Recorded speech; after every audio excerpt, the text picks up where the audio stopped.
J'aimerais, Bezrat Hashem, il nous reste un petit quart d'heure, c'est le temps qu'il nous faut pour faire un petit résumé, Bezrat Hashem, de la façon dont on doit faire notre seder de Tou Bishvat. Je sens qu'Anaël, elle va être contente qu'on parle de ça. Anaël, elle aime beaucoup la Chod Brachot. Et on va, Bezrat Hashem, faire une petite révision rapide parce qu'on va avoir plein de fruits devant nous et ça serait dommage de ne pas savoir par quoi on commence, comment ça marche, etc. Alors, on ne va pas rentrer dans tous les détails parce que ça pourrait être un cours d'1 heure et demie, mais on va essayer en un quart d'heure de faire un petit point intéressant et important. Tout d'abord, il faut définir dans chaque famille, je vais avoir devant moi du mésonote, je vais avoir du haetz, je vais avoir du adama. Il faut définir dans chaque famille, c'est sur lequel que je ferai la bracha. Je ferai qu'une fois mésonote, pas 10 fois. Je ferai qu'une fois adama, pas 10 fois. Qu'une fois haetz, pas 10 fois. Qu'une fois sheakol. Donc, sur quel aliment je vais rester la bracha de sheakol, ou la bracha de mésonote, ou la bracha de. On va commencer par boré peri haetz. On sait que la Torah, elle donne une importance particulière aux fruits d'Eretz Israël. Quand on parle des fruits d'Eretz Israël, ça veut dire les fruits dont la Torah, lorsqu'elle nous parle de la beauté d'Israël, elle nous dit, tu sais pourquoi Israël c'est une terre qui est belle? Parce que regarde, entre autres, il y a là-bas, et la Torah elle nous raconte, il y a du blé, de l'orge, Eretz Rita ou Seora, Geffen, il y a du raisin, Tehena, Rimon, etc., etc. Donc l'ordre qu'il faut qu'on suive absolument, c'est l'ordre des fruits d'Israël. Comment on fait pour comprendre cet ordre-là? Ça prendrait trop de temps pour expliquer. Là, je vous demande juste de noter, pour ceux qui ne savent pas déjà, comment ça marche, les fruits d'Israël. Alors, le premier dans les haetz, ça va être l'olive. Le numéro 2, si vous n'avez pas d'olive, par exemple, vous ne pouvez pas manger une olive, c'est tamar. C'est quoi tamar? La date. Avec un T ou 2 T, je ne sais pas. 2 T, je crois. Non? Le 3, c'est quoi? Le 3, c'est Eretz Rita ou Seora Geffen, c'est le raisin. Raisin. Le 4, c'est Geffen Tehena, la figue. Le 5, c'est la grenade. Donc, peu importe ce que vous préférez pas, ça ne nous change rien du tout. Si tu as devant toi une olive et que tu comptes manger une olive, c'est sur l'olive que tu feras la bracha de boré peri haetz. C'est clair? Si tu n'as pas d'olive, si tu n'as qu'une date et du raisin, tu feras sur la date. Si tu n'as que du raisin et de la grenade, tu feras sur le raisin. Ok? Ça, c'est donc dans la famille boré peri haetz. Je sais que les gens, le soir de Tou Bishvat, ils aiment bien avoir plein d'espèces, donc c'est sûr et certain qu'ils ont devant eux des olives, des dattes, des raisins. C'est sur ça. Va pas faire maintenant boré peri haetz sur une pomme ou sur une orange. Même si cette orange, elle est écrite dessus Yafo, qu'elle a été cueillie en Israël, peu importe. Quand on parle des fruits d'Israël, on ne parle pas de l'endroit où ils ont été cueillis. On parle de est-ce que c'est l'une de ces espèces de fruits. Ça, c'est dans la famille haetz. J'ai pas dit qu'on fera la bracha en premier sur haetz. J'ai dit c'est dans la famille haetz. Dans la famille adama, ceux qui font comme le Rav Ovadia Yosef et qui disent que sur les smaks, les croustimiels, les espèces de blé qui a été soufflé, ceux qui disent qu'on fait dessus adama, eh ben eux ils diront que c'est ça l'espèce sur laquelle tu fais adama parce que c'est du blé. Maintenant, sinon, si tu fais pas adama sur ça ou quoi, alors le principe, il faut que vous le compreniez bien. Le principe c'est comme ça. Première urgence, c'est ce qui est entier. Entier, on appelle ça en hébreu shalem. Ça veut dire quoi, shalem? Si j'ai devant moi quelque chose qui est entier, imaginez par exemple, j'ai devant moi 2 gâteaux. Un qui est entier, un qui est coupé. Sur lequel je ferai la bracha, sur lequel c'est le plus grand honneur de rester la bracha, sur celui qui est entier. Donc si j'ai devant moi par exemple un fruit entier, un fruit coupé, ou j'ai devant moi un gâteau entier, un gâteau coupé, ou j'ai devant moi une chips entière ou une chips coupée, on fait la bracha sur ce qui est entier. Maintenant, si les deux ils sont entiers par exemple, ou les deux ils sont coupés, alors là, il y a autre chose qui entre en ligne de compte. Comment on appelle ça? On appelle ça, qui est-ce qui peut m'aider? Chaviv, très bien. C'est quoi chaviv? Chaviv, ça veut dire ce que j'aime, ce que je préfère. J'ai devant moi une pomme et une poire, je préfère la poire que la pomme, je ferai être sur la poire. J'ai devant moi un éclair au chocolat et un petit beurre, je préfère l'éclair au chocolat, je ferai la bracha sur l'éclair au chocolat. D'accord? Ça veut dire que ce qui est chaviv, ça a une importance particulière. Vous avez une question, Beth Midrash? Ah. Maintenant, regardez. Si jamais, et c'est là que ça commence à se compliquer, j'ai une contradiction, une opposition entre Shalem et Chaviv. Par exemple, j'ai devant moi un demi-éclair au chocolat et un petit beurre qui est entier. Donc je préfère l'éclair au chocolat au petit beurre, donc l'éclair au chocolat il est Chaviv par rapport au petit beurre. Mais d'autre part, le petit beurre il est entier. Alors là, qu'est-ce qui a la préséance? Shalem ou Chaviv? Qui est-ce qui peut me dire? Khabib, Non, Salem. Shalem. Shalem, ça passe avant. En général, ce que j'ai l'habitude de dire à mes élèves, c'est un moyen mémotechnique pour se rappeler de ça, parce que sinon on risque d'oublier. Elle a raison, Madame Argile. Regardez, juste je vous dis, c'est quoi la façon de se souvenir. Quand tu parles d'un être humain, tu veux dire un homme qui est intègre, comment tu l'appelles? Shalem, quelqu'un qui est intègre, qui est parfait. Quand tu dis quelqu'un qui est rigolo, sympathique, sympatoche, tu dis quelqu'un qui est chaviv. Qu'est-ce qui est mieux? Qu'est-ce qui est mieux? Quelqu'un qui est Shalem ou quelqu'un qui est chaviv? Quelqu'un qui est Shalem, quelqu'un qui est intègre. Donc les fruits, c'est pareil, c'est qu'un moyen technique, il n'y a pas plus que ça, ne cherchez pas plus loin que ça. Ah, d'accord. Donc, Ok. première urgence, ce qui est les fruits d'Israël quand c'est dans le Haïtz. Sinon, première urgence, c'est quoi? C'est ce qui est Shalem. Deuxième urgence, ce qui est Chaviv. Et si jamais ils sont tous et Shalem et Chaviv, alors là, il y a certains décisionnaires qui ont voulu dire, mais il y a un autre concept qui entre en ligne de compte, c'est les fruits qui ont poussé en Eretz Israël. Ça veut dire, tu as une orange qui a poussé en Israël, tu as une autre orange qui a poussé en France, les deux elles ont le même goût, les deux elles sont entières. Alors là, il y en a qui veulent dire que tu donneras la préséance à celui qui a poussé en Israël parce qu'il a une gdoucha particulière, parce que tu as un amour particulier de la terre d'Israël. Et c'est pas que les rabbinim sionistes qui disent ça. Le Rav Steinbourg, par exemple, qui n'est pas du tout considéré comme sioniste, loin de là, il dit cette chose-là. C'est-à-dire que c'est pas lié du tout au sionisme, c'est vraiment lié à l'affection qu'on a pour la terre d'Israël. Ça, c'est le principe. Donc venez, on essaye de faire de l'ordre dans les idées. Donc on a compris. Dans la famille mésonote, je vais prendre un truc qui est entier. Ah, mais j'ai plein de gâteaux qui sont entiers. J'ai des éclairs au chocolat, des éclairs au café, des religieuses, des machins, des trucs. Ben, sur quoi je ferai? Sur ce que je préfère. Si je préfère un éclair au chocolat par rapport à un éclair au café, eh ben, je prendrai l'éclair au chocolat. C'est clair? Ok. Maintenant, ça c'est dans ce qui est... maintenant, si tout est coupé... Non, excusez-moi, donc je prends entier. Maintenant, si, d'accord, on a compris. Alors maintenant, on va essayer, Bezrat Hashem, de faire un petit peu d'ordre. J'ai compris maintenant que dans le Haetz, je vais devoir prendre une olive, que dans le Hadama, soit je prends des smacks, soit je prends un fruit entier que j'aime. Par exemple, si les fruits que j'aime le plus dans le Hadama, c'est des framboises ou des fraises ou des je sais pas quoi, eh ben, c'est sur ce fruit-là que je ferai. Il est entier, c'est un fruit que j'aime, je ferai la bracha dessus.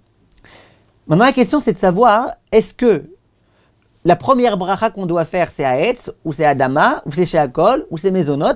Comment ça marche? Alors, il y a des marloktot à ce sujet-là, mais je vais vous donner quelque chose qui marche pour quasiment tout le monde. Pour tous les Sfaradim, ça marche. Je ne vous rentre pas dans le pile-poule qui prendrait du temps pour rien. Je vous dis tout de suite ce que les poskim Sfaradim disent. Il y a parmi nous des Ashkenazim, j'imagine, donc je vous dirai après où est-ce qu'il y a une toute petite nuance avec les Ashkenazim. Mais tout ce que je vais vous dire maintenant, à part un tout petit point, c'est valable aussi bien pour les Sfarad que pour les Ashkenazes.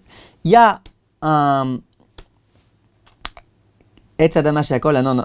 Ah, voilà. Il y a un concept qui s'appelle Maga Esh. Maga Esh, littéralement, Maga, ça veut dire toucher, contact. Esh avec le feu. Évidemment, c'est un peu morbide, un peu triste, mais c'est la façon de retenir. Le même de Maga, c'est quoi, devinez? Non, c'est pas un concept ashkénaze. C'est pas un concept ashkénaze. C'est quoi? Même Mezonot, très bien. Gimel? Geffen, très bien. Aïn? Très bien. Aleph? Adama? Shin? Sheakol. Donc ça veut dire que j'ai un... Et même c'est Mezonot ou Amotzi. Hein. Donc c'est-à-dire que si je fais par exemple Mezonot, j'ai dit, moi ce que je préfère c'est l'éclair au chocolat qui est entier, et ben je prendrai mon éclair au chocolat dans ma main, entier, et je ferai Baruch Ata Hashem Olam, Borei Mine Mezonot, et je le mangerai. Après, je vais devoir passer au Haetz. Alors comment je vais faire quand je vais devoir passer au Haetz? Eh ben, je vais choisir mon olive. Je vais prendre mon olive dans ma main, je vais faire Borei Peri Haetz. Après le Haetz, il y a quoi? Il y a Adama. Je prendrai ma framboise, et je ferai dessus Borei Peri à Adama. Et à la fin, j'arriverai à Sheakol. Sheakol, je ferai quoi? Ben, je sais pas, si j'ai des bonbons que j'aime particulièrement, je ferai Sheakol dessus. Si j'ai une boisson Sheakol que j'aime particulièrement, si j'ai par exemple de l'eau et du coca et que je préfère le coca que l'eau, je ferai Sheakol sur le coca. Et ça quittera bien évidemment le reste. Ça, c'est la façon simple de fonctionner. Les Ashkenazim, ils sont d'accord avec ça dans tout, sauf dans Etz et Adama. Ça veut dire quoi? On a dit, dans le Haetz, j'ai l'olive, par exemple. Dans le Adama, j'ai ma framboise. Les Sfaradim, comme le Kaf HaChaim, Ben Ishraï, ils disent toujours Haetz, ça passe avant Adama. Même si tu préfères la framboise à l'olive, le Haetz, ça passe avant Adama. Les Ashkenazim, le Chafetz Chaim, lui dit non. Si tu préfères la framboise à l'olive, tu feras d'abord Adama sur la framboise, et après Boré Peri Haetz sur l'olive. Mais à part ça, dans tout le reste, ils sont d'accord. Maintenant, pour pouvoir être complet, avoir tout dit, j'aimerais vous dire encore un point. Lorsqu'on a dit que sur l'olive, on doit faire Boré Peri Haetz sur l'olive, parce que c'est l'un des fruits d'Israël. Souvent, le soir de Tou Bishvat, on est confronté à quelque chose d'intéressant. Les gens, je vous ai dit, ils aiment bien acheter plein d'espèces, donc ils ont souvent un fruit qui est nouveau, et donc sur lequel on doit réciter Shehri Anu. Ben, sur l'olive, on ne récite pas Shehri Anu, c'est les olives de toute l'année, on ne récite pas Shehri Anu. Ben, sur le fruit de la passion, par exemple, on récite Shehri Anu. Maintenant, question, est-ce qu'on va dire l'olive, ça passe avant tout, et donc je ferai Boré Peri Haetz sur l'olive? Ou est-ce qu'on va dire non, puisque le fruit de la passion, c'est et fruit de la passion et Shehri Anu, alors peut-être qu'il aurait la préséance, et qu'on ferait Boré Peri Haetz dessus. Le Rav Ovadia Yosef, il ramène le shoot Lev Avraham, qui dit, et qui explique longuement son opinion, que il faut faire sur le fruit de la passion. Tu fais Boré Peri Haetz sur le fruit de la passion, Shehri Anu sur le fruit de la passion, tant pis pour l'olive. L'olive, elle sera acquittée par ça. Ça, c'est l'opinion du Rav Ovadia. J'ai fait un cours sur le site, je vais vous donner tout de suite le lien. Un cours un peu de pile-poule comme ça pour ceux qui aiment bien étudier en profondeur, où j'explique exactement tous les arguments de ce Rav-là, du Lev Avraham. Et j'explique pourquoi c'est des arguments assez difficiles à comprendre. J'explique pourquoi il y en a plein qui ne sont pas d'accord avec ça. Et je donne là-bas mon opinion. Voilà, je vous ai donné le lien. Vous pourrez regarder ce livre-là, Bezrat Hashem, cette chose-là. Donc, en conclusion, le Rav Ovadia, lui, tranche comme ce Rav-là. Il dit que tu feras Boré Peri Haetz sur le fruit de la passion et pas sur l'olive. C'est très étonnant. Très, très étonnant. Même son fils, Rav David Yosef, il dit, moi, je ne comprends pas. Et la plupart des autres poskim, ils disent pas comme ça. La plupart des autres poskim, ils disent, dans tous les cas, tu fais Boré Peri Haetz sur ton olive. Tu feras Haetz sur l'olive et Shehri Anu sur le fruit de la passion. Le Rav Wosner, il dit comme ça. Beaucoup de rabbanim vont dans ce sens-là. Donc, moi, ce que je vous conseille personnellement, et j'explique dans ce cours pourquoi, le Rav Ovadia, il ne s'est pas du tout étendu sur ça. Il a juste ramené la référence et voilà. Donc, moi, le conseil que je vous donne, c'est de faire Boré Peri Haetz sur l'olive. Et surtout pour les Sfaradim. En écoutant ce cours, vous comprendrez pourquoi je dis surtout pour les Sfaradim. Je vous conseille de faire Boré Peri Haetz sur l'olive et Shehri Anu sur le fruit de la passion ou sur le fruit sur lequel vous avez. Maintenant, j'aimerais terminer en vous disant... Excusez-moi, je n'ai pas très bien compris, Rav. Vous êtes en train de dire que ce qui est Chaviv passe avant les Shiva Minim. J'ai pas compris ce que vous avez dit en fait. Non, pas Chaviv. J'ai dit que s'il y a un fruit qui est Boré Peri Haetz et sur lequel on fait aussi Shehri Anu, que d'une certaine façon, d'après certains, d'après le Lev Avraham et le Rav Ovadia, il passe avant les fruits d'Israël. Mais... Ça n'a rien à voir avec Chaviv. Ça a un peu à voir. Ça a un peu à voir. Écoutez, Rivka, ce cours-là, vous allez voir que ça a à voir. Ça a un peu à voir avec Chaviv. Mais écoutez le cours, parce que c'est dommage de rentrer dans ça. C'est un peu compliqué et un peu long. D'accord. Maintenant, ce que j'aimerais vous dire, et on va s'arrêter, Bezrat Hashem, sur ça, c'est que Chas Veshalom de penser que les halachot dont on vient de parler aujourd'hui, c'est des halachot de Tou Bishvat. Ça serait une grave erreur. C'est des halachot brachot. Des halachot qui figurent dans le Shulchan Aruch. C'est pas que un inyan. C'est bien de faire ça, tant qu'à faire, fais la bracha sur ceci ou sur cela. C'est une halacha, c'est le Shulchan Aruch. Et ces halachot-là, elles ne figurent pas dans les halachot Tou Bishvat. Elles figurent dans la halacha de halachot brachot. Ça veut dire que ces halachot, elles sont vraies tous les jours. C'est-à-dire que si maintenant, j'ai devant moi une boisson et un gâteau, eh ben mezonot, ça passe avant chez Akol, pas que à Tou Bishvat. Si j'ai devant moi Haetz et Adama, je ferai Haetz avant Adama. Ou pour les Ashkenazim dans le sens inverse. Vous avez compris? Maintenant, juste pour terminer, il y a une question, une colle que vous pouvez faire aux gens. Je l'ai fait sur le site il y a quelques années. Au séminaire, chaque année, je la pose à mes élèves. C'est une colle, vous pouvez coller le monde entier. Alors, je vous le fais très très vite. Si tout ce qu'on vient de dire, c'est vrai, et c'est vrai, c'est un Shulchan Aruch explicite qui explique dans quel ordre on doit faire les brachot. Il s'avère que Mezonot, ça passe en premier, que chez Akol en dernier. Il s'avère que nos repas à nous, ils sont complètement tordus. Parce que si on fait notre ordre à nous, Mezonot, ça veut dire qu'on devrait commencer par les éclairs au chocolat. Après Haetz, ça veut dire qu'on devrait prendre la salade de fruits. Après Adama, c'est-à-dire qu'on devrait prendre la laitue. Et à la fin, chez Akol, tu manges ta viande et ton poisson. Et nous, c'est pas ce qu'on fait. Nous, on amène en général d'abord l'entrée, qui est Adama. Après, le chez Akol. Après, on amène machin. Donc, on ne suit pas du tout cet ordre-là. Question, comment ça se fait qu'on ne suit pas cet ordre-là? Posez la question autour de vous, ils vont tous s'embrouiller. Il y en a qui vont vous dire, bah parce que c'est comme ça qu'on a l'habitude de manger. Alors moi, je dis aux gens, et alors? T'as l'habitude de manger comme ça, ton habitude, elle va contrer le Shulchan Aruch. T'as une halakha du Shulchan Aruch. Ouais, c'est plus agréable de manger comme ça. Et alors, t'as un Shulchan Aruch. C'est le Shulchan Aruch qui nous dit comment on doit se comporter. C'est pas... Comprenez? Alors la réponse, je vais vous la donner parce que, ça y est, on a dépassé l'heure là. La réponse, je vais vous la donner. Et c'est important que vous compreniez. Le Shulchan Aruch, il m'a jamais ordonné de manger d'abord un mésonote, puis un Hetz, puis un Adama, puis un Sheakol. Par exemple, je disais au séminaire l'autre fois, les filles, elles m'ont servi un verre d'eau. Je leur ai dit, vous m'avez servi un verre d'eau, je vous ai dit merci, et j'ai bu mon verre d'eau, j'ai fait Sheakol. Je vous ai pas dit, amenez-moi d'abord un éclair au chocolat, puis des pistaches, puis des cacahuètes, pour que je puisse faire l'ordre, et à la fin faire Sheakol. Non! Elles, ce qu'elles m'ont donné, c'est un verre d'eau. Moi, j'avais soif, j'avais un verre d'eau, j'ai fait Sheakol. Ah, pourquoi t'as pas suivi l'ordre? C'est pas que j'ai pas suivi l'ordre, c'est que j'avais pas envie de manger autre chose que de boire de l'eau. Donc il n'y a pas d'ordre. Vous comprenez ce que je veux dire? De la même façon, quelqu'un qui a un kiddush Shabbat. Donc il a ses crackers maisonnotes, il a ses pistaches boré Haetz, il aime pas les cacahuètes, il aime pas. Qu'est-ce que tu veux faire? Il aime pas les cacahuètes, lui il aime le coca. Est-ce qu'il peut, après avoir pris le Haetz, passer directement au coca qui est chez Akol? Réponse, bah oui. La Torah, elle me demande pas de m'obliger à manger du Adama pour dire que j'ai fait Adama avant chez Akol. La Torah, elle me dit, si tu as devant toi du Adama et du chez Akol, le Adama, il passe avant chez Akol. C'est-à-dire, si tu veux manger du Adama et du chez Akol, le Adama, il passe avant le chez Akol. Et bien là, c'est exactement pareil. Puisque la coutume, c'est de commencer par l'entrée. Donc, au moment de l'entrée, c'est ça que je veux rien d'autre. Ah, mais dans 1 heure, je voudrais le dessert, ok. Mais pour l'instant, je le veux pas. C'est comme si je veux pas de cacahuètes maintenant, je la voudrais dans 1 heure. Je ne suis pas obligé maintenant de prendre la cacahuète pour dire que j'ai fait dans l'ordre. Donc, au moment du début du repas, ce que je veux, moi, c'est quoi? C'est prendre le Adama. Eh bien, je fais Adama. Après, je veux prendre Sheakol, j'ai soif, je veux boire un verre d'eau. Eh bien, je fais Sheakol. Quand, par contre, je suis dans une Seudat Amenim, par exemple, où tout mon but, là, c'est de manger des espèces. C'est pas que j'ai faim et qu'il y a un ordre et tout. Il y a des espèces à manger. Alors là, bien sûr qu'on va suivre l'ordre.